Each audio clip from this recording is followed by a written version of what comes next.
Buenas noches. Las drogas, un tema de nuestro tiempo.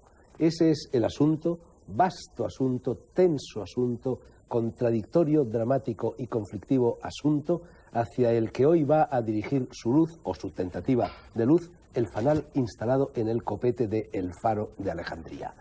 Y a ese asunto, para acotarlo, para connotarlo, le hemos añadido una coda, un subtítulo, una especie de definición que lleva implícita una pregunta. ¿Son las drogas exclusivamente un tema de nuestro tiempo? No, no lo son. Los seres humanos han recurrido a las drogas, a toda clase de drogas, buenas y malas, mejores, regulares y peores, desde que la especie lanzó su primer bajido. Tendríamos quizá que haber dicho, para acotar y connotar de verdad el terreno en el que vamos a movernos, las drogas. No un tema, sino un problema de nuestro tiempo. Hasta hace relativamente pocos años, los de mi primera juventud, sin ir tan lejos, ese problema no existía, aunque sí existía el tema. Toda Asia, toda África, media Europa y media América consumían a discreción y sin discreción, porque esta no era estrictamente necesaria, muchas de las sustancias que están hoy encerradas bajo llave en el cajón desastre y a veces de desastre del Código Penal. ¿Qué es lo que ha cambiado? ¿Qué diferencia hay entre lo de ahora y lo de entonces? ¿Por qué el tema se ha convertido en un problema? Han aparecido ciertamente en los últimos 20 o 25 años sustancias que antes no se conocían o no existían, pero no es ese el epicentro de la cuestión, la madre del cordero, el motor del cambio. La diferencia, la única diferencia real que corre entre lo de ayer y lo de hoy es el prohibicionismo, la decisión de poner fuera de la ley lo que hasta entonces había permanecido simplemente al margen de ella, como tantas otras cosas, pero no contra ella. ¿Será entonces eso, el prohibicionismo, lo que ha generado el problema? Parece lógico pensarlo así, o por lo menos admitir, plantearse, barajar la posibilidad de que así sea. Y de hecho, muchas personas, yo vaya por delante entre ellas, hemos llegado a la convicción, y si nos equivocamos que los dioses y el prójimo nos lo demanden, de que despenalizando, legalizando o incluso liberalizando el consumo de tan controvertidas sustancias, o al menos de parte de ellas, pondríamos término a una guerra, porque guerra es que ha producido ya, al parecer, son cifras de la ONU, más muertes que las de la última guerra mundial. Se dice pronto y decirlo da escalofríos. Estoy seguro de que, como mínimo, todas las personas de buena voluntad presentes en esta mesa o ausentes de ella estamos de acuerdo en una cosa: basta ya, resolvamos el problema, pongamos fin a esa guerra, detengamos tanta locura. Para discutir eso, para tratar de averiguar si es o no la prohibición indiscriminada de psicotrópicos lo que nos ha conducido a la situación actual, es por lo que he citado en el salón principal del Faro de Alejandría a las 4 personas que me acompañan. Son Antonio Escotado, jurista, filósofo, sociólogo, profesor de Filosofía de la Ciencia y de Filosofía del Derecho en la Universidad a Distancia, escritor, autor de esta monumental Historia General de las Drogas, seguramente la obra más importante, más documentada y más completa que jamás se haya escrito aquí o fuera de aquí en lo tocante a ese asunto. La ha publicado Espasa, e infatigable valedor de lo que él llama ilustración farmacológica frente al sálvese quien pueda reinante.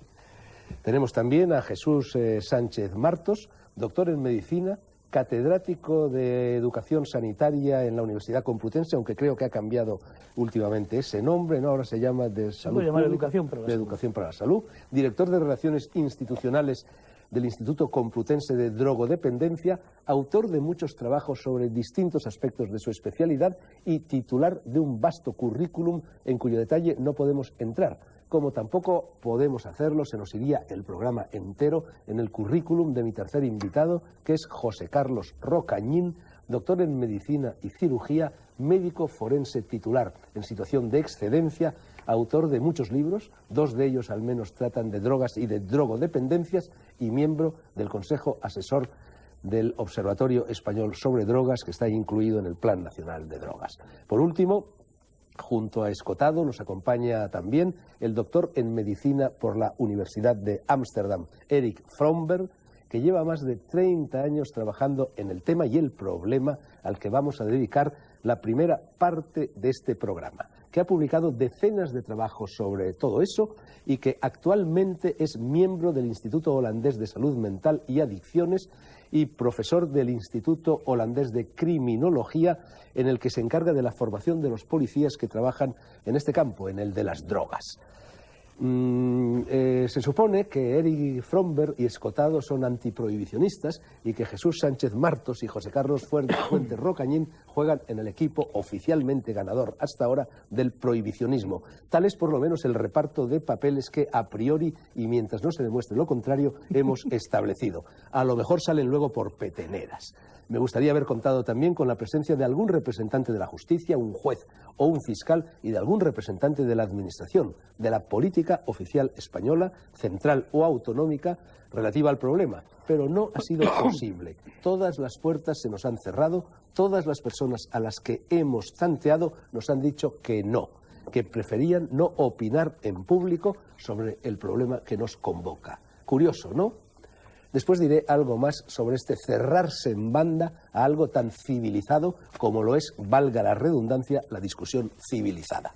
Y una última advertencia antes de poner la pelota en juego. He dicho, y lo mantengo, no es nada nuevo, que yo pertenezco al equipo de los antiprohibicionistas.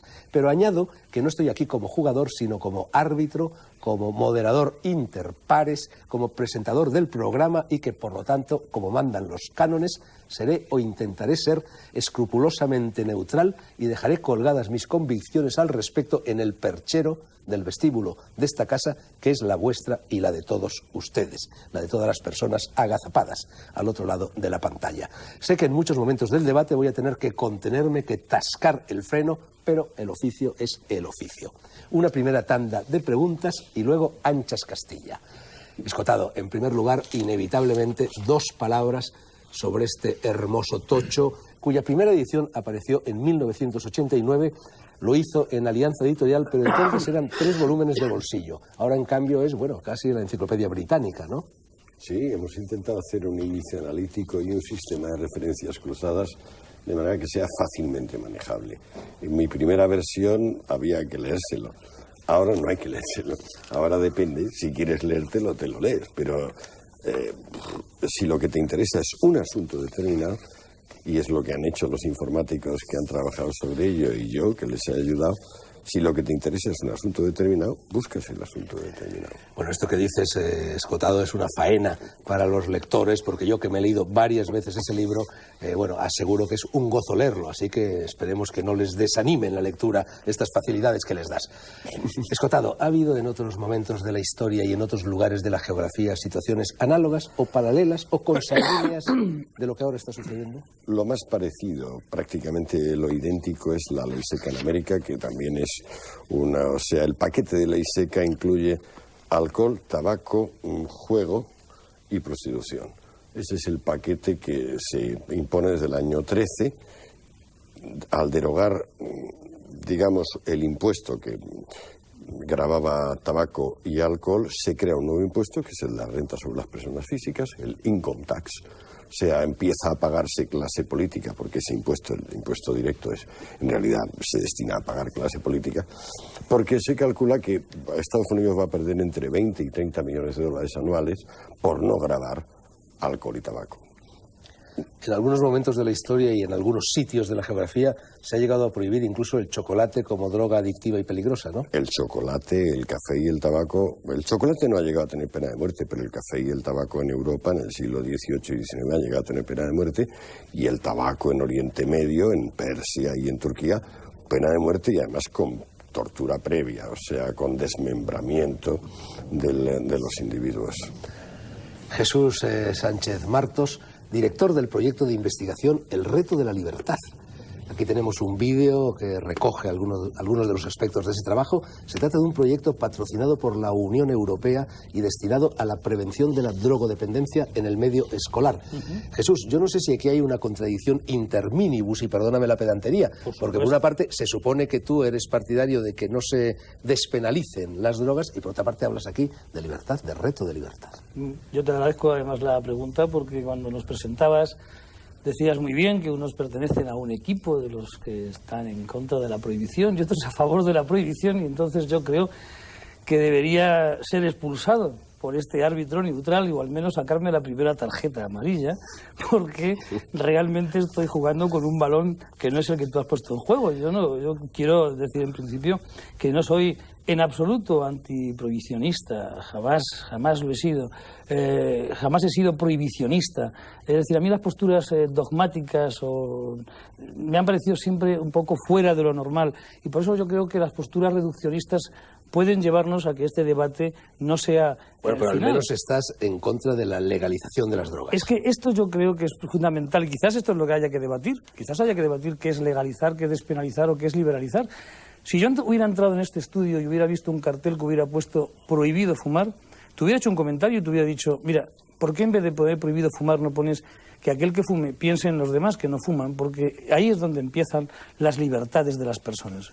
Tú me preguntas, el reto de la libertad. Fíjate, el título lo puse, es un proyecto con la Unión Europea, como tú bien has dicho, y con Acción Familiar, que es quien tiene los derechos a los que se lo hemos dado, a aquellos que hemos investigado en el tema, juntamente con Eduardo García Matilla. El reto de la libertad tiene este nombre precisamente, quizás por mi propia experiencia. Yo he sido un adicto y creo que sigo siendo un adicto realmente, porque la adicción a la nicotina pues se sigue durante mucho tiempo y lo he pasado. ¿Y qué ibas a decir que eres un adicto a la libertad? También lo soy, verás por qué. Y aquella adicción a la nicotina me hizo pensar que debería dejar el tabaco. Esa fue la razón fundamental de mi vida para dejar el tabaco, y me di cuenta que recuperé mi libertad.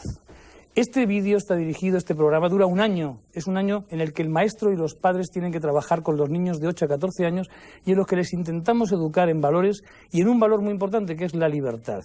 Nosotros, los que defendemos esa postura, pensamos que la droga te quita la libertad al provocarte esa adicción. Cada vez que dependas de algo, estás perdiendo tu propia libertad. Esa es la razón por la que se llama el reto de la libertad. Bueno, hace un par de meses aproximadamente, en el mes de febrero, yo no sé si esto por fin se llevó a la práctica o no, pero yo oí por la radio mientras me duchaba que en la Comunidad de Madrid se iba a adoptar la decisión de abrir espacios para que los heroinómanos, los drogadictos, pudieran allí pincharse, encontrar jeringuillas que no estuviesen infectadas, etcétera.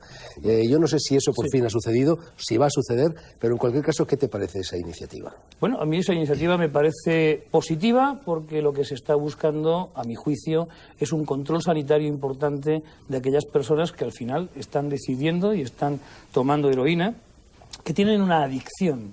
A mi juicio les falta esa libertad que yo ofrezco con ese reto, y que realmente los poderes públicos tienen que pensar que estamos ante un verdadero problema de salud pública. Y ese verdadero problema de salud pública hay que atajarle.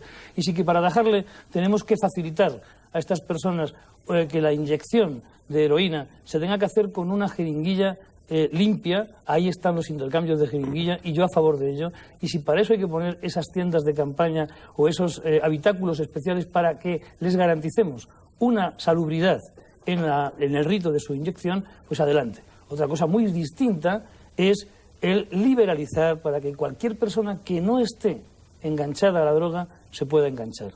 Por lo tanto, yo creo que debemos de partir de eso. Ellos, el ejemplo que tú me estás poniendo es para personas que están enganchadas y que yo creo que la medicina tiene soluciones para ellas. Bueno, lo mismito, por cierto, que en Estados Unidos, es solo un paréntesis que abro en estos momentos. Yo hace 2 o 3 años andaba por allí, andaba por la zona de Florida, me tenía que poner una inyección de vitamina B porque había agarrado pues, una especie de gripe, y inocentemente al amigo que me acompañaba le dije, oye, que me tengo que poner esta inyección, ¿dónde me la puedo poner? ¿Dónde se puede comprar una jeringuilla? Algo así. Me miró con los ojos desorbitados y me dijo, estás loco, en este país no se venden jeringuillas en las farmacias. En este país la única forma de ponerse una inyección de vitamina B en este caso consiste en ir al hospital, que te la receten y que te la pongan allí. Pero hablas del país reduccionista, sí, y dogmático por excelencia. Donde la histeria está estamos totalmente lejos, en contra, ¿no? Y yo espero que el contertulio que va a jugar conmigo en el equipo también esté en contra de esas políticas tan reduccionistas. Vamos a ver lo que nos dice ya ese contertulio José Carlos Fuentes Rocañín. José Carlos, tú te mueves también por ser forense en el terreno de las actuaciones judiciales.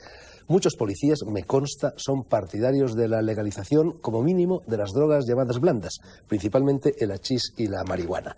Puertas adentro de la magistratura, si es que lo sabes, ¿qué actitud predomina? ¿Qué es lo que se dice por lo vaginis? Yo soy forense en excedencia, con lo cual hace un tiempo que dejé de pertenecer al cuerpo y de codearme con sus señorías. Bueno, pero el problema ya existía existía entonces, y puedo decir que hay opiniones para todos los gustos. Los jueces, al fin y al cabo, el Poder Judicial está compuesto por personas y las personas tienen opiniones muy dispares, ¿no? Pero es verdad que hay a veces una cierta hipocresía y sus señorías, el Poder Judicial defiende oficialmente una postura y luego, sotto voce, hacen otros planteamientos que a veces les cuesta reconocer públicamente, claro. Bien, en el Plan Nacional sobre Drogas, cuando me puse en contacto con ellos para invitarlos a venir a este programa, se me reconoció que habían recibido hace pocos meses, al parecer, instrucciones concretas de las Naciones Unidas, este país y todos los países, para que ningún representante de la Administración aceptara debatir en público sobre la legalización o no legalización de las drogas. ¿Qué te parece esa actitud? Bueno, pues yo no la conozco así, es decir, no sé si eso será, si tú lo dices, evidentemente, y te lo han dicho, será así. Pero yo creo que debe tener alguna justificación. Fíjate que hablar de drogas sigue siendo problemático. Hablar de drogas a veces presta a confusiones y sobre todo se presta a que incitemos o abramos unos caminos que no tenemos por qué abrir. Yo creo que lo que el Plan Nacional de Drogas ha dicho es, miren, esperemos a que los estudios que se están haciendo en este momento, muy serios, muy rigurosos, que van a afirmar o van a permitir que se dé una sustancia tan peligrosa o tan, en fin, tan complicada como es la heroína, que acaben. Y cuando acaben, hablaremos en público. Eso es lo que me parece que el Plan de Drogas ha dicho. ¿Tú crees, Eric, que esta actitud de las Naciones Unidas obedece al temor que sienten a priori de que sus argumentos no son tan poderosos como los de los antiprohibicionistas y que por eso prefieren no descender al campo de batalla? La drogadicción o el uso de drogas, más bien, existe desde el principio de la humanidad. Y si no me creéis, leed el libro de Antonio y cientos de libros que hay publicados. Y todas las sociedades humanas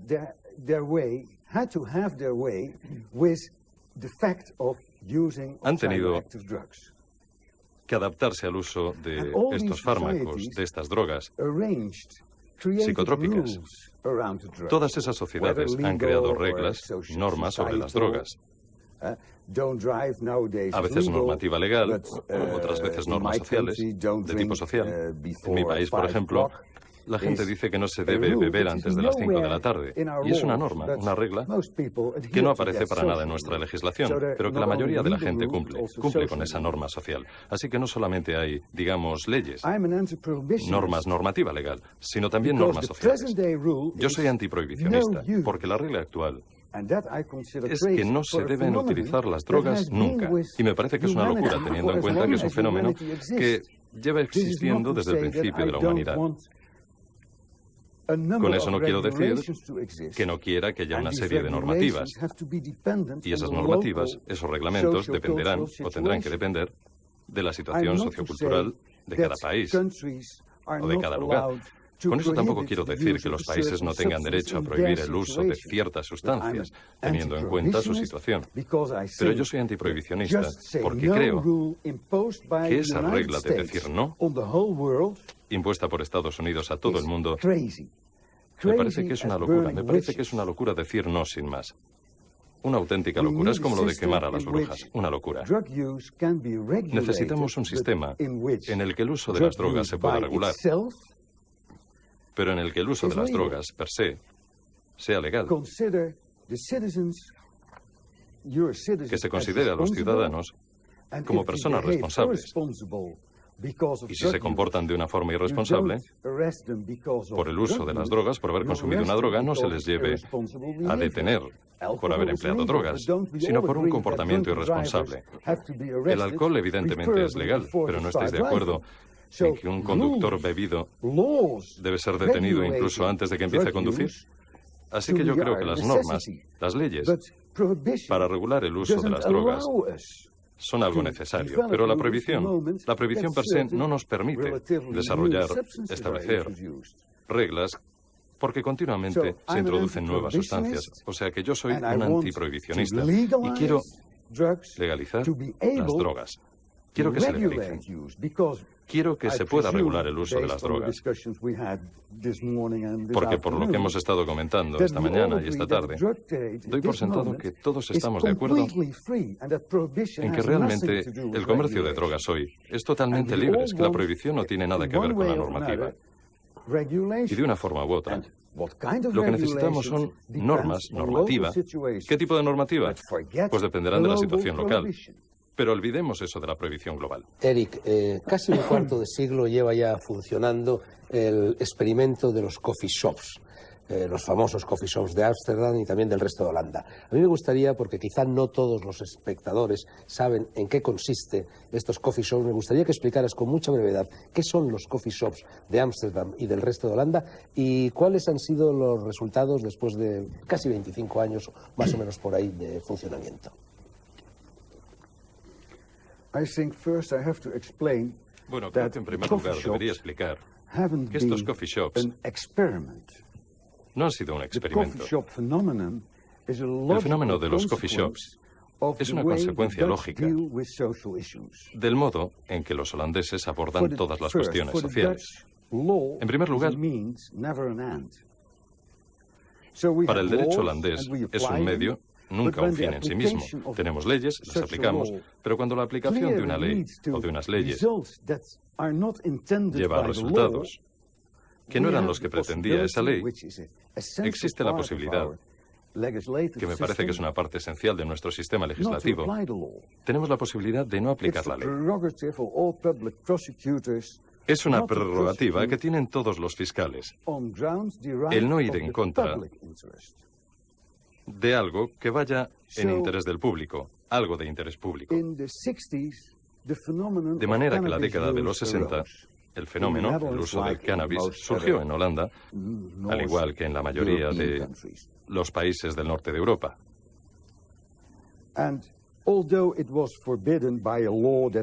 Y a pesar de que había una ley que prohibía el uso de cannabis, que bueno, fue una regla que aceptamos por el Tratado de Versalles al final de la guerra y que nadie pensaba que fuera importante para Holanda en aquella época, de pronto la gente empezó a fumar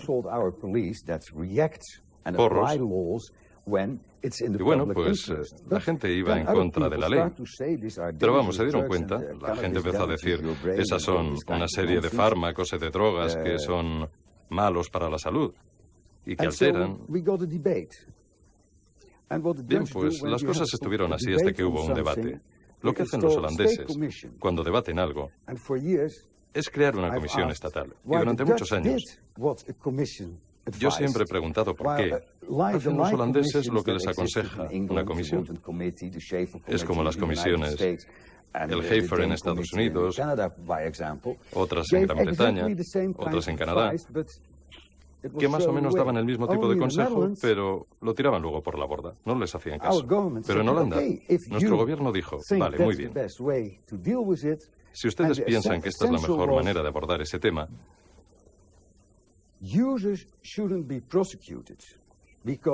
pensaban que los que usaban drogas, que los que tomaban drogas no debían ser perseguidos, porque el daño,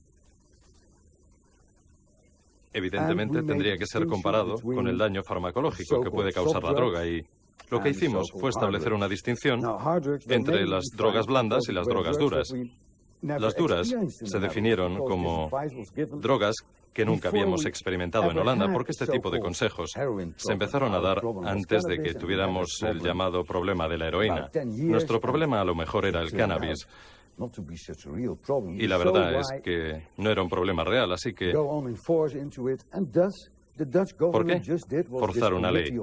El gobierno holandés, con este comité de expertos, con este comité asesor, lo que hizo fue debatir el tema. Y sobre la base de los hallazgos de ese comité, introdujimos una práctica según la cual se permitía a una serie de personas de confianza el vender hashish en centros de juventud, principalmente para evitar que entrara cannabis de mala calidad y sobre todo que entraran otras drogas.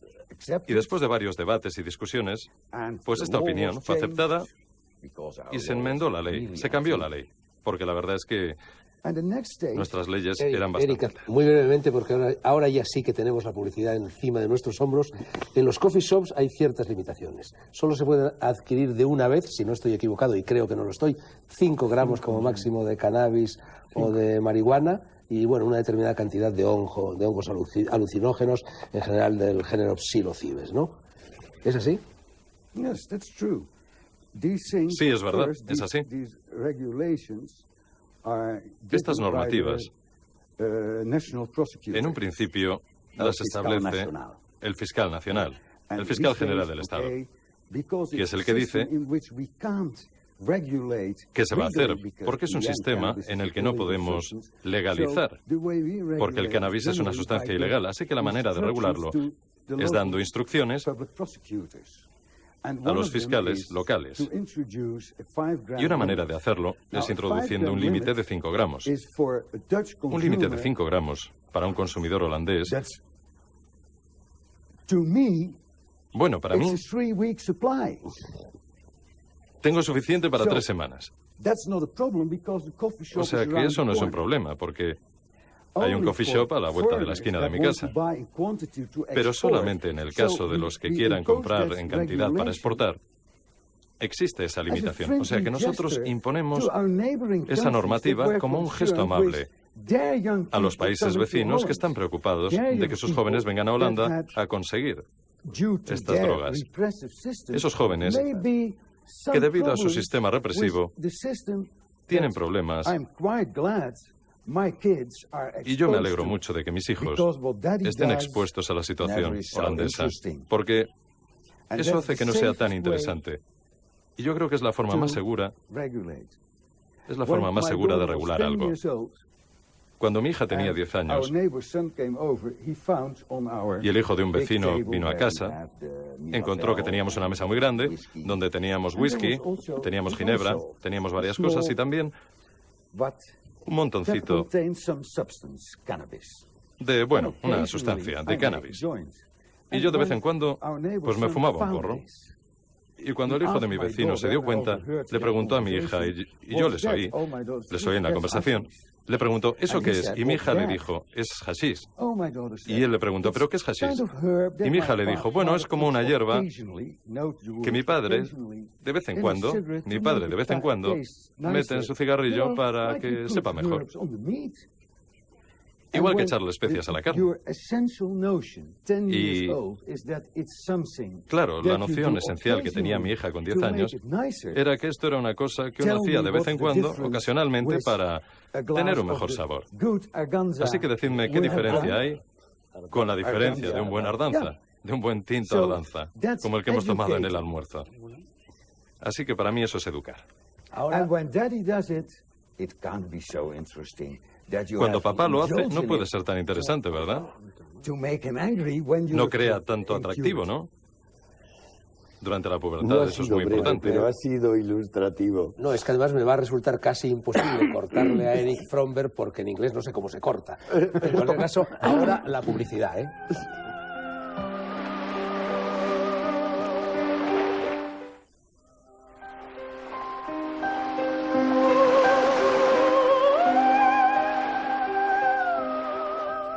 Seguimos en el Faro de Alejandría discutiendo amigablemente acerca de si es conveniente o no legalizar las drogas para evitar lo que está sucediendo. Tenemos con nosotros a Antonio Escotado, a Eric Fromberg, a Jesús Sánchez Martos y a José Carlos Fuentes Rocañín.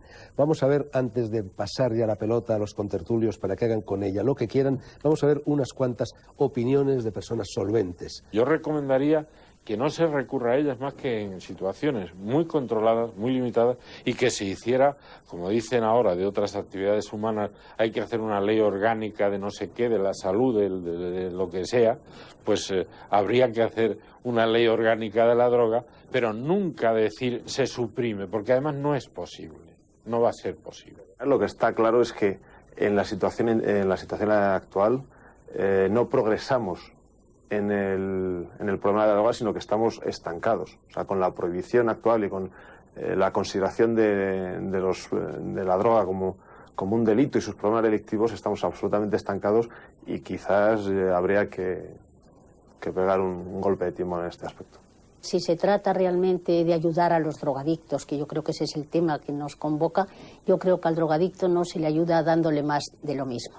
A un enfermo, el médico, para curarle, procura quitarle todo aquello que le hace daño. Yo pienso que en este caso, efectivamente, con mayor motivo, hablar de este tema hay que llegar a él con enorme cuidado y sensibilidad y yo diría prudencia, porque estamos hablando de una sociedad enferma. En las investigaciones sobre chamanismo que yo he desarrollado, pues he podido constatar muchas veces a pie de obra cómo las culturas que hemos llamado a veces pues nativas o aborígenes, pues en muchas de ellas se producen unos ritos de transición que son muy útiles a la hora de que uno asuma los papeles que tiene en el grupo y pase por menos tensiones de las que luego producen o no enfermedades mentales. Y para hacer esas transiciones en la vida, muchos grupos utilizan sustancias y esas sustancias son consumidas como una vez en la vida o 2 veces en la vida y tienen que ver con unos momentos muy especiales, sobre todo el momento más importante para la generación o no de locura en una persona, que es el momento del paso de la adolescencia a la adultez. Si esa transición se hace correctamente, la persona puede madurar y convertirse en alguien solidario con el grupo, que tire del grupo y que se convierta en alguien sumamente positivo. Pero si la tensión por la emancipación que tiene pues cualquier adolescente por organizarse por sí mismo en su mundo de valores, si esa tensión de alguna manera se contradice desde la familia o desde la sociedad, pues acaba saliendo por formas menos interesadas. Yo creo que ya tenéis materia más que suficiente para que le hinquéis el diente. Hacedlo. Pues sí, si me permites, a mí me gustaría aclarar una de las cosas que Eric nos ha dicho en cuanto a los mal denominados, a mi juicio, coffee shops, porque se tendrían que llamar, siendo reales y realistas, cannabis shop, cannabis shop, o hashish shop, o marihuana shop, como cada uno queramos. Pero es que venden café. Sí, también. Venden café también. Y té. Venden café también y té también. Y entonces por eso yo quiero aclarar eso, porque me gusta. Bueno, es una cosa histórica, porque la única manera en que uno podía crear un establecimiento sin pedir muchas licencias en Holanda era vendiendo café. Y como el cannabis era ilegal, lo entiendo perfectamente. El cannabis era ilegal, pues la coffee shop, la cafetería, digamos, la tienda de café era el único sitio donde podían vender cannabis. Pero ahora todo el mundo sabe, con la excepción de un par de turistas despistados, que un coffee shop es un lugar donde puedes tomar café y también cannabis. Así que estoy de acuerdo contigo en el sentido de que en Holanda no se hace publicidad. Es una de las reglas de tolerancia y me parece que es una tontería. Se debería poner aquí se puede comprar café y cannabis. Bueno, eso, y no sé, eso me parece que en otro sitio, que además podría ser incluso hasta una ironía social de aquellos que no permiten la publicidad que está implícita. Pero fíjate, hay un tema que a mí me preocupa con esto de la última pregunta que hacía Fernando en cuanto a los coffee shops estos, ¿no? ¿Realmente es tan diferente la situación a la que ocurre en España? Y me explico. Siempre nos han contado que tenemos que mirarnos en el espejo de los americanos para unas cosas. Y ahora nos quieren vender que tenemos que mirarnos en el espejo de los sabios holandeses cuando al parecer legalizan el consumo de marihuana, de hachís, de cannabis en definitiva. En España es tanta la diferencia, y yo lanzo esa pregunta en la mesa. Es decir, ¿podría pasar algo porque lo que se está fumando en estos momentos, nuestro amigo Antonio, se fumara en una cafetería que se llamaría coffee shop, porque se vende café? Digo, no, yo debo aclarar que no estoy fumando ninguna sustancia ilegal, pero sino un nuevo fármaco llamado 2-CTT2. Sí, pero eso es confundir a nuestra audiencia. Eso es confundir a nuestra audiencia. Yo quiero aclarar, la percepción de la población al final es lo importante. Por eso ellos no permiten la publicidad por la percepción. Bueno, un instante. Yo te solo en Holanda. 5 estados de los Estados Unidos, por vía de referéndum, han conseguido que se legalice para usos farmacéuticos, terapéuticos, la marihuana. En algunos lugares de Canadá, como Vancouver, también está. En Dinamarca existe el experimento de cristianía. En Suiza también se han hecho experimentos en este sentido. Fernando, hay una cosa muy importante. Mira, vamos a ver, para que Viagra, para que Senical, para que Propecia, para que cualquier medicamento de los que recientemente estamos escuchando puedan salir a la luz y puedan venderse en las farmacias, se necesitan más de 10 años de investigación, ensayos clínicos randomizados, especificados, además con una fase 0, fase 1, 2, 3, 4, experimentación clínica. ¿Dónde están hechas esas experimentaciones y publicadas en cuanto a esos tratamientos médicos a los que te estás refiriendo en los 5 estados? No es justo, Lo que no es justo es admitir porque se han situado en lista 1. Claro. Naciones Unidas, y entonces lista 1 supone automáticamente que no se pueden experimentar yo estoy de acuerdo contigo. en seres humanos. Claro. Y entonces, por una parte, se dice que las sustancias no están siendo estudiadas, pero por otra parte se prohíbe que se estudien. Estoy de acuerdo contigo. Entonces es una tomadura de pelo. Es una tomadura de pelo, es una ironía social y política. Llevas toda la razón. Perdona, tengo aquí otro recorte. Estados Unidos, informe, respaldan el uso medicinal de la marihuana. El Instituto de Medicina de Estados Unidos, en un informe solicitado por el jefe de la lucha contra las drogas, Barry McCaffrey, apoyó ayer el uso de la marihuana con fines medicinales, especialmente en enfermedades graves como el SIDA. Bien, yo supongo que si el Instituto de Medicina propone eso, será que se han hecho los estudios pertinentes. Pero no discutamos el uso medicinal, no discutamos el uso medicinal de morfina, que es una sustancia prohibida por uso recreativa, pero es aceptado completamente para uso medicinal. Médico. Nos has engañado, Eric. Hablas español perfectamente. Sobra la No discutamos el uso medicinal del cannabis. Es una buena puntualización la que acaba de hacer, porque yo como médico puedo utilizar esa sustancia, y te voy a decir más, si a mí se me demostrara por esa doble política que decía Antonio, que estoy totalmente... Vamos a ver cómo hay puntos en los que convergemos. Divergemos en otros, pero convergemos en muchos puntos. Uno de ellos es este. No se puede hacer esa experimentación en humanos. Si se permitiera algún día y se demostrara que científicamente es bueno para los vómitos que producen los anticancerosos, yo estaría a favor de utilizar. No podemos experimentar con los seres humanos. Como médico lo utilizaría. Pero la sociedad humana la ha experimentado durante muchos años. Pequeños, o a los jóvenes les podamos decir el uso lúdico de esas sustancias. Eso es lo que yo Pero por eso los médicos nunca deberían dar su opinión sobre el uso recreativo de esas sustancias. Puede ir a los dos, además. ¿Estáis a favor vosotros de legalizar todas las drogas? ¿La heroína también? Yo estoy a favor de derogar la prohibición y algunas drogas llevarlas a la farmacia, otras drogas llevarlas al supermercado. Pues digamos el nombre de esas drogas, porque así podemos y otras llevarlas a departamentos de investigación de las universidades. Por ejemplo. O sea, departamentos de antropología, psicología, filosofía fundamental, me llevaría los fármacos visionarios de primera potencia. O sea, me llevaría la LSD-25, la mescalina, la psilocibina, la ketamina y todos los que están descubiertos o por descubrir en ese terreno. Al supermercado me llevaría la marihuana, sí, me imagino, básicamente, y el hachís. Y en la farmacia dejaría pues los grandes alcaloides de alta potencia, tipo heroína, codeína, cocaína.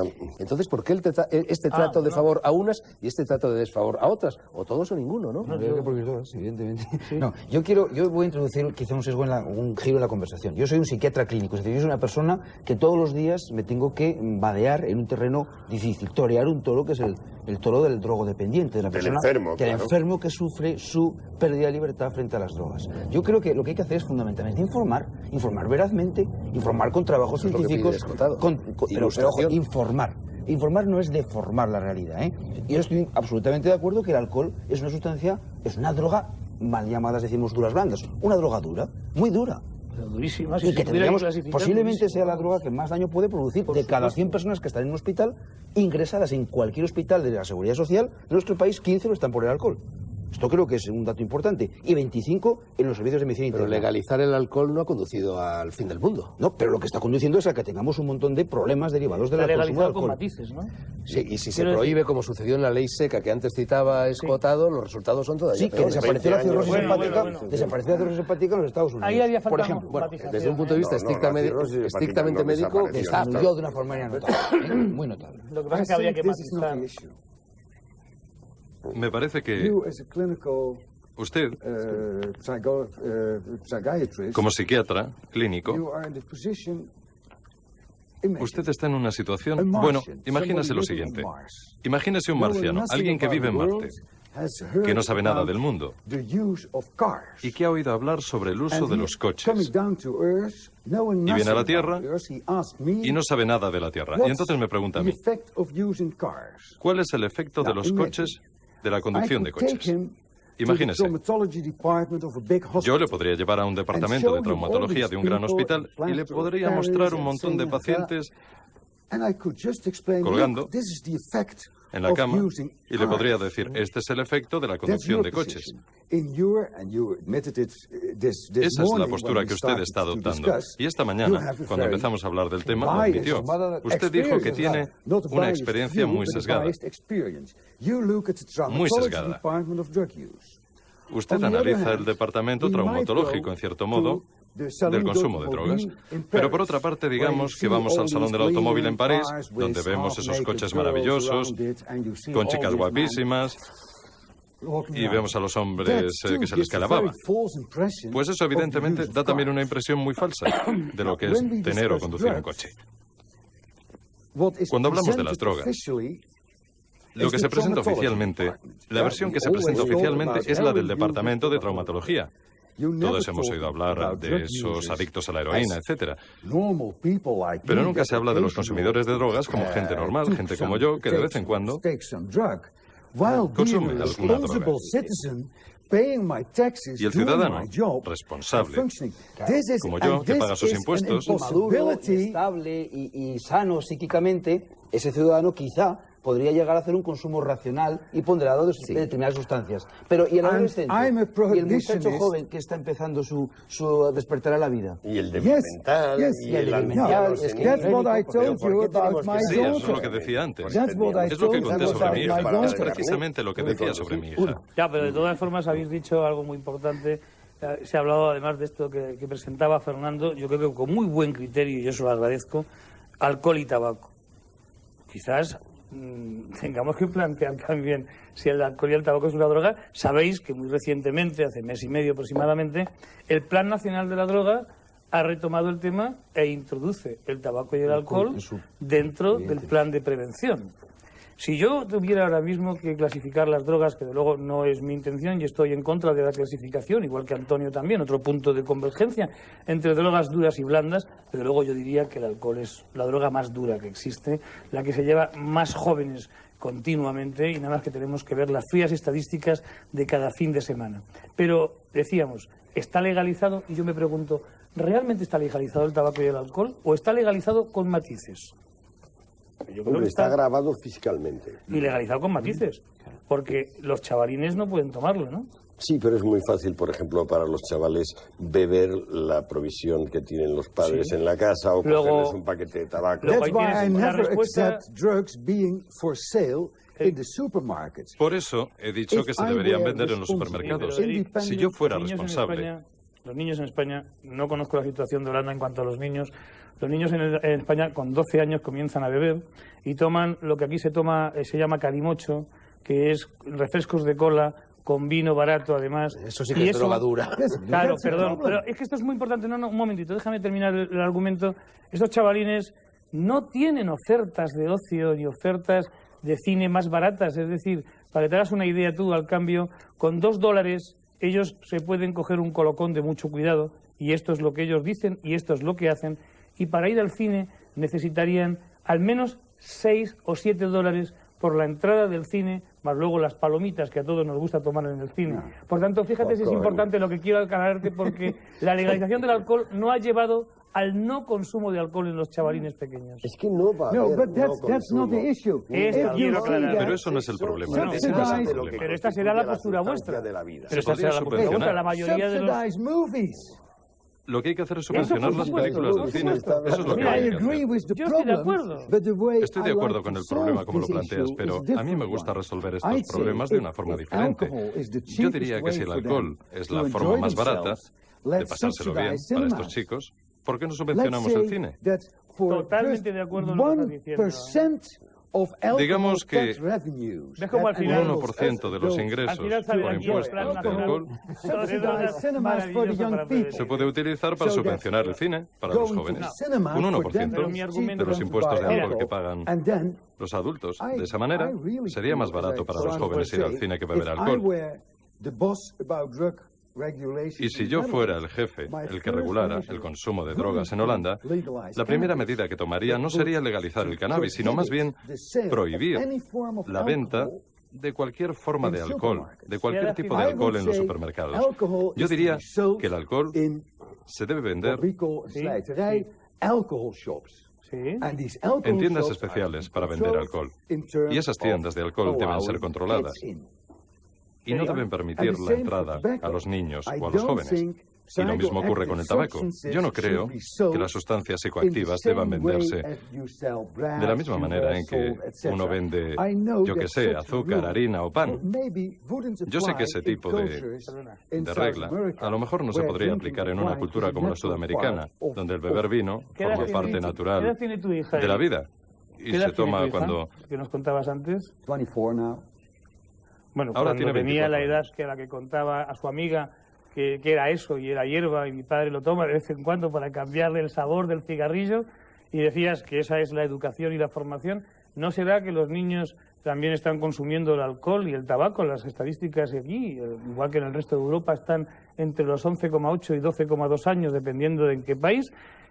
¿No será eso lo que está provocando que los niños estén consumiendo? El ejemplo de que los padres estamos consumiendo alcohol continuamente, el alcohol es un rito social, igual podría ocurrir con el cannabis. Bien, mi pregunta es muy sencilla. ¿Habéis legalizado el consumo del cannabis? ¿Qué ha ocurrido? ¿Cuáles han sido los beneficios? Digo porque si queremos intentar copiar esa estrategia aquí, igual que en cualquier otro país, estamos hablando de los beneficios de legalizarlo. Imaginemos que legalizamos, por ejemplo, muy bien ha dicho Antonio Escotado, determinadas drogas en cada sitio. Si ponemos en los supermercados, como habéis hecho, el cannabis, ¿cuáles han sido los beneficios? A mí, antes de que conteste, Eric, me gustaría añadir una nota a pie de página. Cuando se habla de beneficios de algo, yo creo que no deberíamos pensar únicamente, y eso nos lo dirá ahora Eric, en los beneficios económicos o sociales o laborales, sino también en el beneficio del libre albedrío. Por supuesto, pero libre albedrío, perdóname que lo aclaremos, puede ser libertad para que consumas o libertad para no depender de nadie, ni de nada. Ya, pero no es lo mismo, ¿eh? Bueno, por eso entonces tendríamos que decir ¿qué libertad defendemos? Y a lo mejor hay que hacer un debate de la libertad. La libertad que yo vengo a defender, y que eso se llama el reto de la libertad, es precisamente la libertad de no tener que depender de una sustancia. Que he contado mi experiencia personal, desde que yo he estado dependiendo tantos años de una sustancia, a la libertad que noto, pero no yo, sino la mayoría de las personas que fuman, cuando dejan de fumar, se encuentran liberadas. Y esas son las experiencias que nos cuentan, como las que nos cuentan los heroinómanos cuando vienen a contarnos. Sí. He ganado algo en la vida y he ganado mi propia libertad. Y yo creo que eso es importante. Por eso, claro que estoy de acuerdo con Fernando Sánchez Dragó en cuanto a esto de la libertad. Pero no hay libertad sin capacidad de elección, ¿no? Por supuesto, pero para dar la capacidad de elección tendremos que educar a los niños desde el pequeño. No decirles a los niños desde pequeño que eso es una hierba que su padre toma de vez en cuando para cambiarle el sabor del cigarro. Eso es deformar la realidad de para lo que su padre está tomando esa hierba. Lo que Escotado, y ya lo he dicho, propone en ese libro tan gordo es ilustración farmacológica. Educar a la gente para que aprenda a tomar o a no tomar, a manejar o a no manejar. Fernando, y has dicho algo muy importante al principio del programa, yo creo que es la Biblia de las drogas. Y puedo asegurarte que más... No, Antonio, perfectamente. Oye, perdóname, muchos de los profesores que damos... Escotado, no te hinches demasiado, que no cabes hombre, en el por sillón. favor, ¿cómo no vamos a admitir que muchos...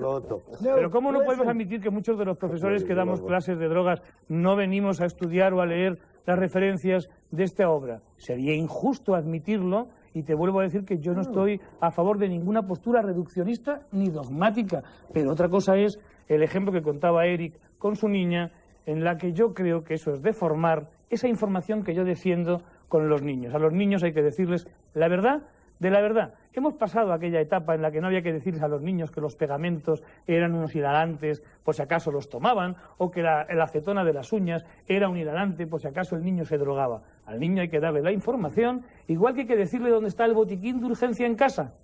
Y otra cosa es que el niño sepa utilizar ese botiquín en el caso de una urgencia y después tenga la libertad, cuando tenga su desarrollo intelectual, para decidir si consume o no consume. Pero date cuenta, hablando del tabaco, hablando de la adicción, a mí me gusta fumar, como habrás podido observar. Y a ti te sorprendió. Pero a mí nadie me ha preguntado. Cuando en la cena te pregunté si podía fumar, si te importaba que fumara. Porque aunque me puedas definir como adicto, yo soy perfectamente capaz de preguntar si molesta a los demás que fumen. Y si me hubieras dicho, preferimos que no fumes, pues no hubiera fumado y no hubiera tenido ningún problema. De respeto. Exactamente esa es la diferencia. Respetando las libertades de los demás, y yo te lo agradezco. Por eso decía que si yo hubiera visto aquí prohibido fumar, no hubiera parecido correcto. No, la prohibición no respeta nada. La prohibición no respeta nada ni a nadie. Y siempre me estáis preguntando que hable de las ventajas, de los beneficios de la legalización. ¿Y por qué no hablamos de las desventajas y del daño? El daño enorme que se causa a cientos de miles de personas y a toda la sociedad cuando se establecen estas reglas. Esta normativa tan estúpida como es una prohibición general. Si estamos de acuerdo que la prohibición general como medida es una estupidez, en ese modo podremos ya a nivel local elaborar una serie de reglas que incluyan ciertas prohibiciones que habría que aplicar en ciertas situaciones. No es justo, Eric.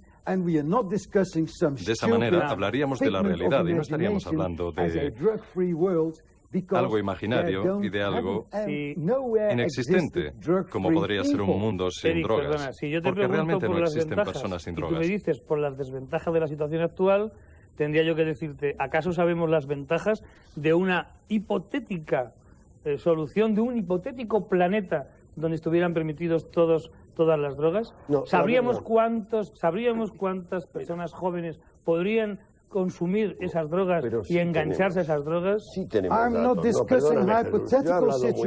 Yo no estoy hablando aquí de situaciones hipotéticas, ¿eh?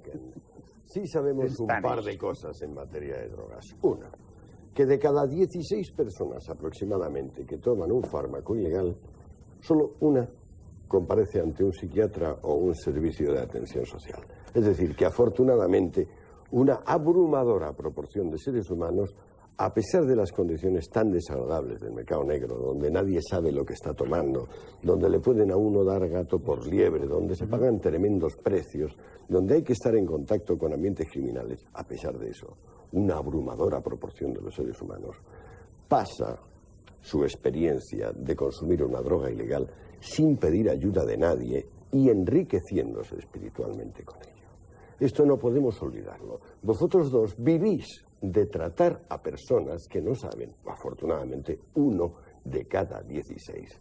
Yo hablo en nombre de los otros 15. Esto es fundamental. Estos otros 15 llevan desde la iniciativa americana unos 40 años acosados por condiciones de mercado negro, gangsterismo, gobiernos y policías y ejércitos corruptos, sometidos a un rito de pasaje, a un rito de madurez, que por una parte es los límites de la libertad, los contornos, los perfiles del libre albedrío, y por otra parte las condiciones del salvaje negocio, que es el mercado negro. ¿Cuál es lo que nosotros podemos decir a nuestros hijos en materia de drogas? Eric le decía a una hija suya muy jovencita, antes de que entendiese, por ejemplo, la diferencia entre alimentos y drogas, entre alcaloides y no alcaloides, es decir, sustancias que tienen nitrógeno o no tienen nitrógeno en la molécula, le decía, esto perfuma el tabaco, por ejemplo. Bien, se puede informar, pero ¿cuál es la esencia de la política en materia de drogas ahora? Se trata de ilustrar a los seres humanos sobre las posibilidades que hay de ser más libres usando drogas, o se trata de convencerles irracionalmente de que cualquier uso de sustancia psicoactiva no legal les va a esclavizar. ¿Por qué tenemos un concepto tan estrecho de dependencia? ¿Por qué no hacemos un programa, por ejemplo, antimasturbatorio? O, por ejemplo, un programa antiviajes en clase turista de las compañías aéreas disponibles. No son ejemplos. ¿Por qué no hacemos ¿Por qué no hacemos algún tipo de programa de huelga salvaje de consumidores? Eso es hacer una demagogia que no te corresponde porque tu calidad de contertulio no pero puedes quiero caer en la decir, demagogia la simplista dependencia en materia de drogas no es diferente de la dependencia en materia de importancia Antonio, social, a la edad de que le dinero, de sexo. La dependencia del ser humano es que el ser humano, como todo animal, es un animal de costumbres. Entonces, cada vez que hemos hecho una cosa, si no nos ha ido muy mal, tendemos a repetirla, pura y simplemente porque no conocemos el conjunto de las cadenas causales que van desde lo que hemos hecho a las últimas repercusiones de lo que hicimos. Un solo apunte. No hay dependencia de drogas. Brevísimo, porque estamos ya muy fuera. No hay dependencia Primero, de drogas. la edad en la que Eric nos ha contado... Yeah, you have to. La edad en la que Eric nos ha contado su experiencia con su hija es una edad en la que está contactada con muchos estudios. Nosotros, en un estudio que hicimos con los chavalines pequeños, niños con 6 años entienden que están enganchados a la televisión, con lo cual la palabra adicción la pueden entender porque están enganchados a la televisión y a los videojuegos. Y esto ya está publicado, además, no por nosotros solamente, sino por muchos equipos de psicólogos. Y después, con lo que estaba diciendo Antonio, yo creo que depende del argumento. Es decir, mi argumento, el argumento que yo defiendo aquí en esta mesa, es el argumento de la salud de cada persona. Pero desde luego no vas a prohibir las barajas, no vas a prohibir la ruleta, porque hay ludópatas. Es antinatural debatir sobre sustancias que está demostrado que provocan alteraciones en el organismo, como es la heroína. Por favor, perdonad que os interrumpa. Estamos ya no solo fuera de tiempo, sino que se nos ha terminado hace muchísimo tiempo ese tiempo, pero como lo que estamos debatiendo hoy no es una cuestión académica, es una cuestión en la que nos estamos jugando la felicidad, la libertad y el futuro, ni más ni menos. Debido a ello, sobre la marcha y con el permiso de mis invitados, que no sé si me lo van a dar, porque Eric Fromberg tiene que coger un avión para marcharse a Ginebra y tú también tienes que irte corriendo a una guardia que tienes en Burgo, pero en fin, a pesar de eso, voy a tomarme la libertad, sagrada palabra, de suprimir en el programa de hoy lo que son nuestros espacios habituales en la última parte del programa, la Casa del Ser y quizá también la Luna de Valencia, para poder prolongar este debate. Será después de la publicidad. Vuelve el Faro de Alejandría. Va a seguir, como anuncié al término de su primera parte, va a seguir el debate sobre la conveniencia o no de legalizar las drogas. Un debate en el que estaban participando Antonio Escotado, que sigue aquí, Jesús López Martos, que que también sigue aquí, y en cambio, como verán ustedes, la asistencia a la mesa se ha visto diezmada. 2 de nuestros contertulios han tenido que abandonarnos. La verdad es que este programa se grabó a finales del mes de marzo y ese día pasó de todo. La grabación se retrasó varias horas por problemas técnicos y ese es el motivo de que nuestros 2 huéspedes nos hayan abandonado. Eric Fromberg tenía que coger un avión para trasladarse a una conferencia internacional en Ginebra, precisamente sobre la política de drogas que va a seguir la Unión Europea. Eric Fromberg es la persona que generalmente envían los holandeses para intervenir en este tipo de iniciativas, y José Carlos era la otra persona que estaba aquí. Bueno, es médico en el Hospital Militar de Burgos, tenía una guardia y ha tenido que salir zumbando para allí, ateniéndose a una disciplina verdaderamente castrense, en su derecho está. En fin, no hay mal que por bien no venga, vamos a seguir el debate, y decía que no hay mal que por bien no venga porque Eric Fromberg, Escotado, que decía que no sabía hablar español, no solo sí sabía hablar español, sino que además ha acaparado el debate, vamos, casi como cuando su compatriota Cruyff jugaba al fútbol en España y se llevaba siempre la pelota, ¿no? Bueno, si os parece, entonces vamos a seguir. Menos mal que ha quedado un representante de los partidarios de la no prohibición y de los partidarios de la no legalización, con lo cual supongo que esta conversación va a ser bastante ecuánime, al menos por mi parte. Antes de que la iniciéis ya en este mano a mano, vamos a ver vamos a ver algo curiosamente que sucede en España, que sucede en Madrid, que sucede en el centro de Madrid, que sucede en el barrio de Malasaña y que tiene algo que ver con la experiencia de los coffee shops holandeses que nos ha sido ilustrada por Eric Fromberg. Por favor, la grabación. Gente que tiene recursos, que tiene estudios, que tiene conocimientos, que sabe lo que hace, porque en el exterior puede plantarlas todo el mundo porque tienes el sol, el agua y tú no tienes que hacer nada, pero el interior ya necesita más tiempo, gastarte el dinero, preocuparte, entonces eso lo hace un tipo de gente pues que tiene poder adquisitivo y que puede gastarse el dinero. Gente pues de todas clases, desde abogados, incluso jueces, ha venido gente, estudiantes, todo tipo de gente. Bueno, esto simplemente viene reanudemos un poco... el hilo. Sí, ¿no? Si viene un poco a justificar lo que yo decía antes con lo de los coffee shops, lo de los cannabis shops allá en Holanda, ¿no? Y poníamos además el ejemplo, creo que Antonio lo recordaba cuando estábamos comiendo, te decía pues algo parecido a lo que ocurre en Malasaña, donde precisamente podían poner esos laboratorios móviles, que yo también estaría de acuerdo, que nos decía antes Eric, muy bien dicho, es una experiencia que también se hace allí en Holanda, donde un chaval puede ir a que inmediatamente le digan si realmente lo que va a tomar tiene una calidad adecuada, y evitaríamos así pues problemas de salud importante en aquellas personas que van a consumir, ¿no? Es una experiencia, bien, lo que pasa es que hay también en esa experiencia un doble contrasentido a mi juicio, porque recordemos que la postura en Holanda, si es permisiva, en este caso, es muy represiva en cuanto al narcotráfico. Entonces, mucho más que en España. Y lo admitía también Eric en la comida.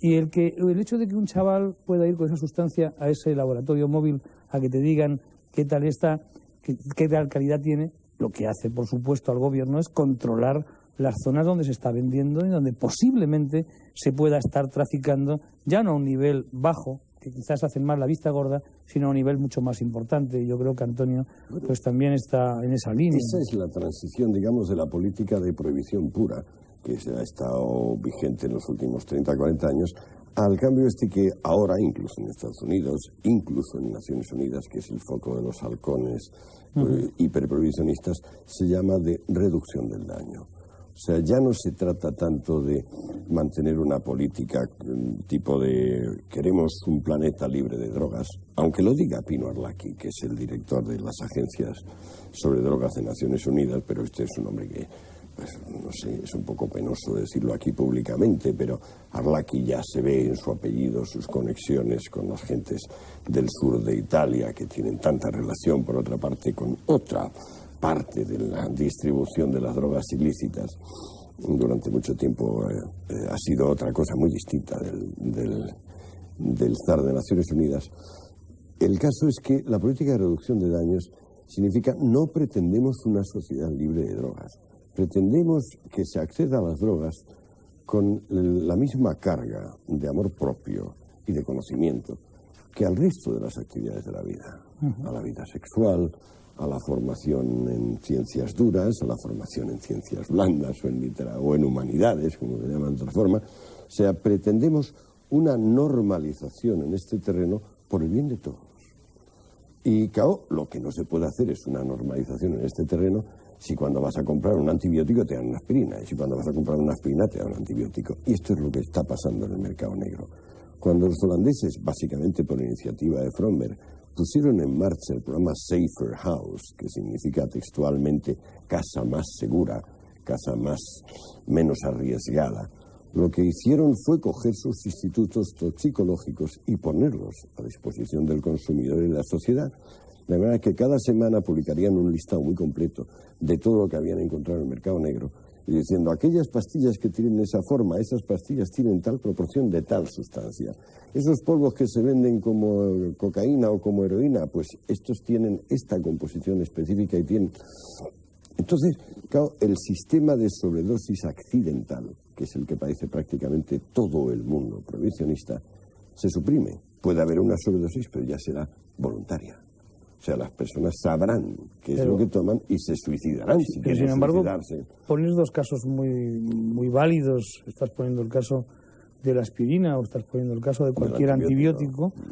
Y yo me quiero unir a eso porque, evidentemente, los médicos y los que defendemos, nuestro argumento se basa fundamentalmente en la salud del individuo, pues estamos en contra también de que la gente autoconsuma aspirina y autoconsuma antibióticos con libre albedrío. Por eso te preguntaba antes cuando me decías, yo colocaría la heroína en la farmacia, te decía, pero con receta médica.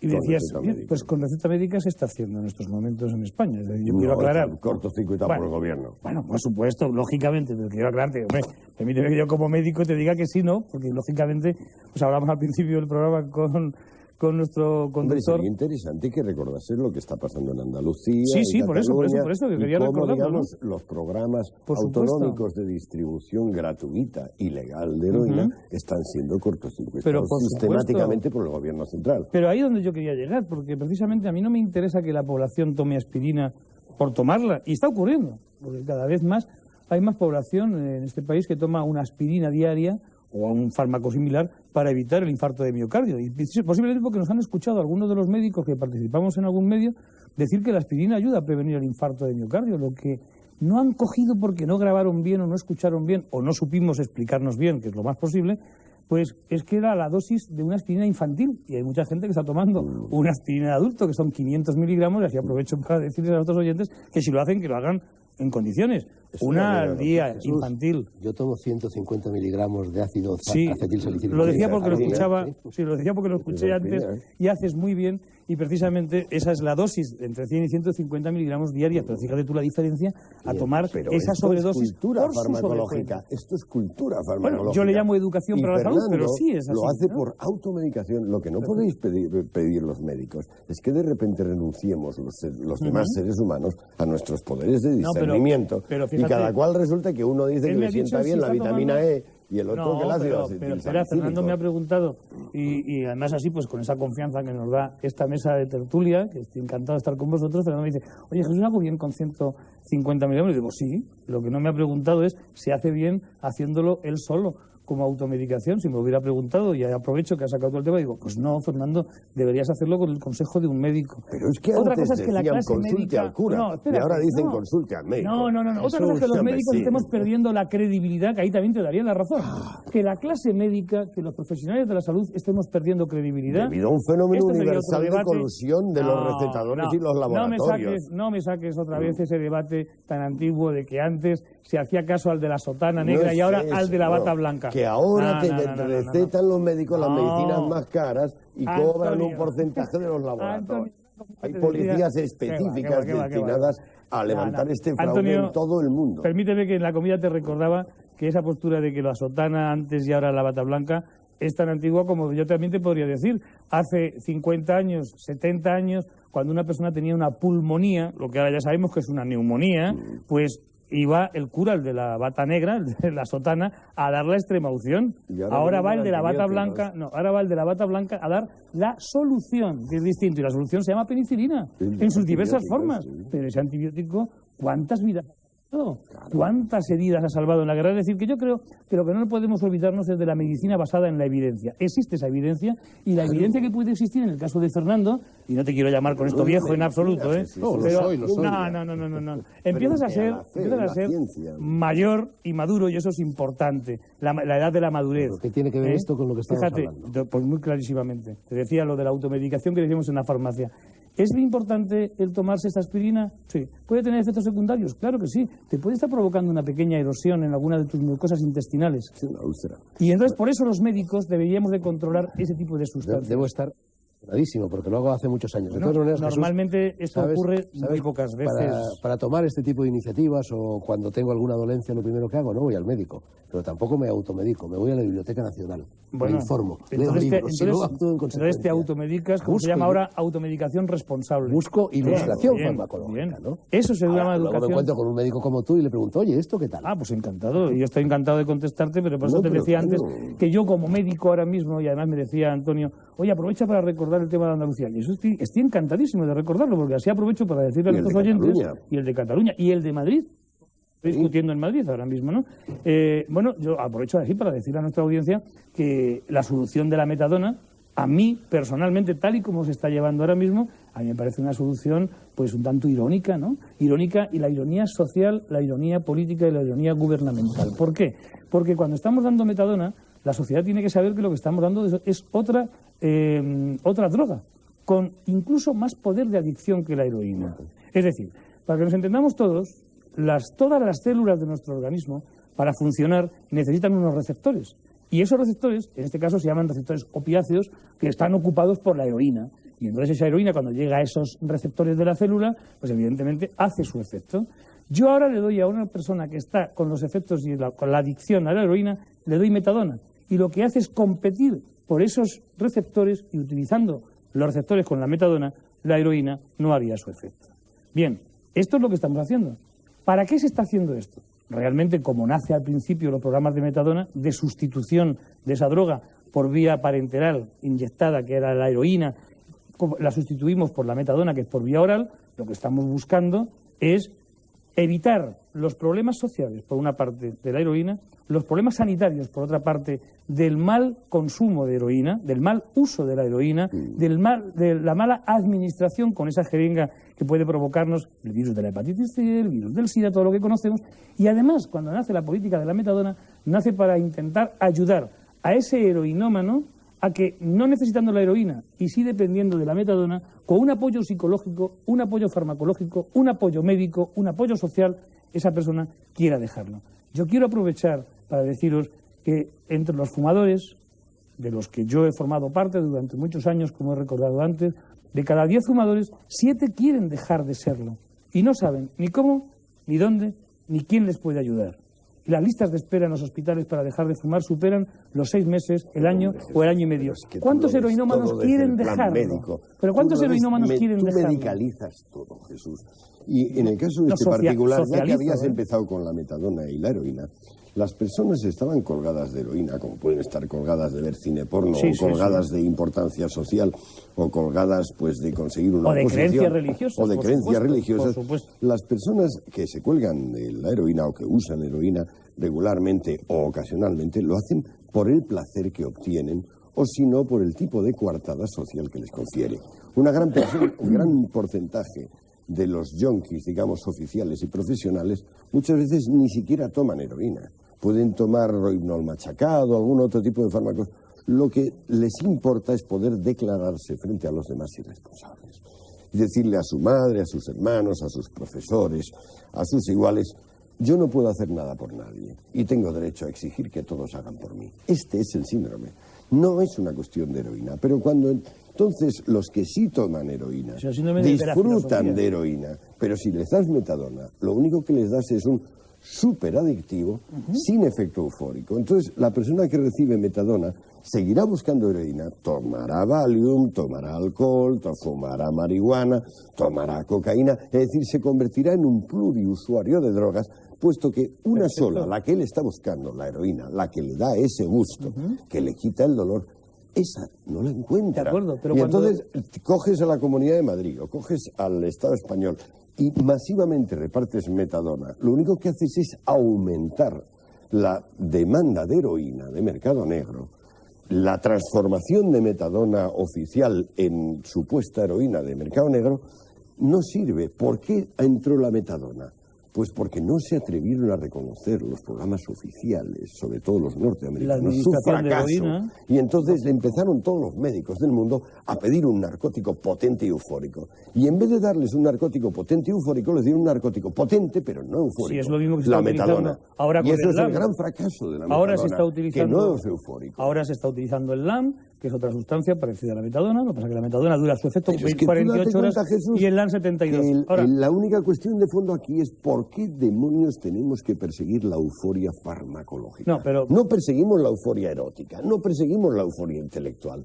¿Por qué tenemos que perseguir la euforia farmacológica? Entonces, resulta que es legal la metadona e ilegal la heroína. Pero ¿y tú por qué crees? ¿Cómo es esto? ¿Y por qué desde la filosofía, además de la ciencia, que tú eres profesor de filosofía de la ciencia, cómo tengo yo, como humano, que recurrir a una sustancia para la euforia farmacológica? Es que no puedo tener euforia con los que me rodean. Eso no cambia. Euforia con mi creatividad. Que tomes un filete no quiere decir que no tomes tortilla de patata y ensalada de tomate. No comparemos la alimentación con una sustancia... Sí, que hay que compararla. Las drogas son alimentos del alma. No. Sí, estas sustancias que estamos aquí hablando están investigadas y publicadas. Los efectos nocivos que hace sobre el organismo. No, pero todo hace efecto nocivo y todo hace efecto positivo. No, Jesús, por favor, un filete de ternera, ¿qué efecto nocivo te puede hacer? O el aceite de oliva. O el aceite de oliva. Mira lo de las vacas. Pues nada más que faltaba que dijéramos eso. Mira, claro, mi argumento seguirá siendo por ejemplo, el aceite de oliva. La las personas que tienen tendencia a la colitis, pues por supuesto, es demasiado laxante. Claro, pero esa persona tiene una enfermedad de base del principio. Mira, vamos a ver una cosa. Cuando una persona el membrillo. Tú decías que la gente que toma metadona, a la que se da metadona, va a buscar la heroína. Pero aclaremos que no el mismo día, no en el mismo momento. Porque, ¿qué puede ocurrirle a una persona que está, y así si nos está escuchando alguno, pues para que también se coja su cultura? Docenas de metadonómanos que inmediatamente de recibir la metadona van a buscar heroína. ¿Y qué consiguen? ¿Consiguen el efecto de la euforia? ¿A través de qué mecanismo actúa la heroína en ese caso? Funciona muy mal, porque entonces hay que tomar cantidades masivas. Aclarémoslo porque nos lo decía nuestro conductor hace un momento en el descanso. Yo te preguntaba, ¿cuántos chavales jóvenes se toman un porro y ese porro de mala calidad no va a hacer su efecto y sin embargo ellos sí notan los efectos? Y me decía, es coreográfico. No, me decía él, el efecto placebo. Claro que es el efecto placebo. Es coreográfico. Fíjate que ese heroinómano... Pero eso vale también para la penicilina. Claro, por supuesto. Para cualquier sustancia. Claro, y para la heroína, como te estoy diciendo. Y yo intento demostrar que aquella persona que toma metadona y que se administra heroína en aquel momento buscando el efecto euforizante no lo encuentra. No lo puede encontrar. porque la heroína tiene ocupados sus receptores por la metadona. Por tanto, lo que está teniendo es la euforia de ese placebo que él requiere. Y fíjate que me decía antes Antonio, yo le preguntaba, oye, ¿por qué se droga la gente? ¿Por qué toma la heroína si realmente, como él también me decía, después de tomar 10 veces heroína, después de pincharte 10 veces heroína, sigues notando la angustia, la ansiedad, las ganas de vomitar, te encuentras mal? 20 administraciones hacen falta para no padecer un mal rollo. Os recuerdo que no estamos hablando de lo que producen o dejan de producir las drogas, o al menos no era esa. Claro, pero dependiendo de eso hay si conviene legalizar o no. Yo te quiero hacer una pregunta, mejor dicho dos. Sí, dime. Una cuerda, ¿sirve para sacar de un pozo a un hombre que se haya caído en él? Y ¿Sí como o no? ¿Sí o no? Pero perdón, y como la segunda parte es, si sirve para estrangular, sí a las dos. Entonces prohibimos las cuerdas. Sí a las dos, no, en absoluto. Dependerá del uso que le demos a la cuerda, por favor, ¿no? no me utilicéis esos ejemplos, ¿no? ¿Por qué Porque al final el árbitro va a ser casero. Al final el árbitro que tenía su tarjeta amarilla por ahí me va a resultar casero. La única tarjeta que tengo es la de Eric Fromm. No me digas esas cosas, porque esos son ejemplos que no. Yo tengo que decirle a la población que desde luego, al menos mi postura, que ya veis que no es en absoluto dogmática, por favor, no, ni pero es un poco de en consulte a su médico. Mira, te voy a decir, por supuesto, igual que, perdóname, para tú construir un chalet en donde quieras vivir, yo te aconsejo, tú haz lo que quieras. Yo te aconsejo un arquitecto y un aparejador que te haga la obra. Y no sería la primera vez que se cae una casa por no haberlo hecho. Y vete tú a saber... la primera vez que se cae, aunque esté visada por aparejador y arquitecto. Por supuesto, vete tú a saber aquel que diseñó aquel túnel de la muerte del Mont Blanc hace poco tiempo, ¿verdad? Por tanto, claro que sí que hay buenos y malos profesionales. Pero por favor no caigamos en la trampa de que un hospital es malo porque allí se murió fulanito, porque la atendió. ¿Pero tú crees que las drogas son malo. un asunto médico o que son un asunto transmédico? Yo quiero creer que es un asunto social, humano, familiar y médico. Y mi argumento, por supuesto, y mi argumento. Médico. Pero ¿cómo no va a ser médico? Entre otras. Se está hablando excesivamente de medicina. Vamos a sacar por eso. Un momento, pero estamos hablando de salud, ya has invitado a un médico. Jesús, sí, pero un médico que en estos momentos se ha quedado con todo el peso de la defensa de la no legalización de las drogas. Pero lógico, y voy a defender la no legalización desde el punto de vista de la salud. Yo te quiero recordar lo que dicen yo creo quienes que la defienden... está legalizada porque vale 1.000 duros. Ahora, 1 gramo, ahí en cualquier poblado de los inmediatos, vale 1.000 duros 1 gramo de heroína. En farmacia valdría por lo menos 1 gramo, por lo menos 15.000 pesetas, por lo menos, y seguiría siendo barato debido a los porcentajes de adulteración. Y estoy de acuerdo pero en que yo pueda utilizarlo para aquel heroinómano que lo necesite. Lo que pasa es que es una barbaridad decir no estamos de acuerdo con normalizar el mercado de drogas cuando el mercado de drogas está normalizado. Lo que pasa es que gracias a la corrupción de la policía, gracias a la corrupción del aparato institucional, las drogas para España, por ejemplo, son todas baratas y disponibles. Cualquiera de mis hijos de 14 o 12 años puede disponer de las drogas que quiera. Es mucho más barato en España ahora colocarse con heroína que colocarse con cerveza. Sí, pero así de sencillo. Pero el chaval Entonces, joven no ¿hasta consume qué una grado sola podemos sustancia, tener de hipocresía que resulta más barato cogerse un colocón de 6 horas de heroína que un colocón de 1 hora de cerveza y seguir diciendo que debemos tener prohibida la heroína? Pero, ¿tú qué opinas, Jesús, acerca de ese principio del emperador Adriano cuando decía que toda ley demasiado transgredida es una mala ley? ¿Sabes lo que dicen las estadísticas sobre el consumo de porros en España, por ejemplo? Que 7 millones de españoles han probado o prueban. Yo creo que se le olvidó ese emperador decir una cosa, a mi juicio muy importante. Toda ley demasiado transgredida es una mala ley porque quien tiene que hacerla cumplir no lo hace cumplir. O porque no se puede cumplir. Es que no, ¿cómo que no se puede quieres cumplir? meter en la cárcel a 7 millones de personas que fuman porros en España? No, tendrías que meter a 10 porque hay otros 3 millones que toman otras.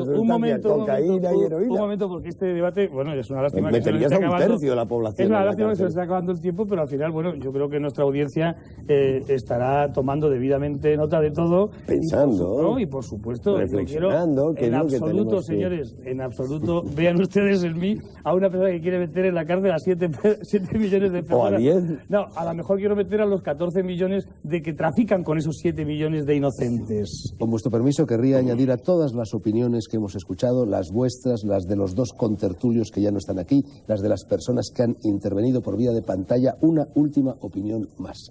Es de Thomas Szasz, uno de los mayores psiquiatras vivos, húngaro, radicado en Estados Unidos, profesor de psiquiatría en la Universidad del Estado de Nueva York, y esa opinión dice lo siguiente: el Estado no puede legalizar ningún acto. lo único que puede hacer es penalizar los actos o dejarlos en paz. Un antiguo refrán advierte al aspirante a legislador que no imponga prohibiciones que no pueda hacer cumplir. Los legisladores norteamericanos llevan ya algún tiempo siguiendo la regla contraria, a saber, que lo que no pueden controlar, al menos pueden prohibirlo. Se levanta la sesión, visto para sentencia, abandonen la sala ordenadamente y juzguen por sí mismos los telespectadores. Utilicen su lógica, utilicen la cabeza, utilicen su corazón, utilicen su sentido del respeto, utilicen su dignidad y su decencia. Nosotros ponemos punto final a este civilizado debate, ahora últimamente conversación, en torno a una de las tragedias quizá inútiles, quizá gratuitas, quizá estúpidas, de esta estúpida y liberticida época que nos ha tocado vivir. Mala suerte. Pero el problema, la tragedia, sigue ahí fuera, junto al umbral de sus casas, en la esquina de sus calles, en el trastero de sus domicilios. Decía Buda: la doctrina que yo predico tiene un aroma y ese aroma se llama liberación. A ella, supongo, aspiramos todos, los tirios y los troyanos, los prohibicionistas y los antiprohibicionistas, los partidarios de que las drogas estén sujetas a una legalidad y los partidarios de que no lo estén. Y ese es, desde luego, la liberación, el aroma que preside o que nos gustaría que presidiese este programa. Llega ahora a su fin el Faro de Alejandría, pero dentro de 7 días resucitará. Gracias a todos, buenas noches.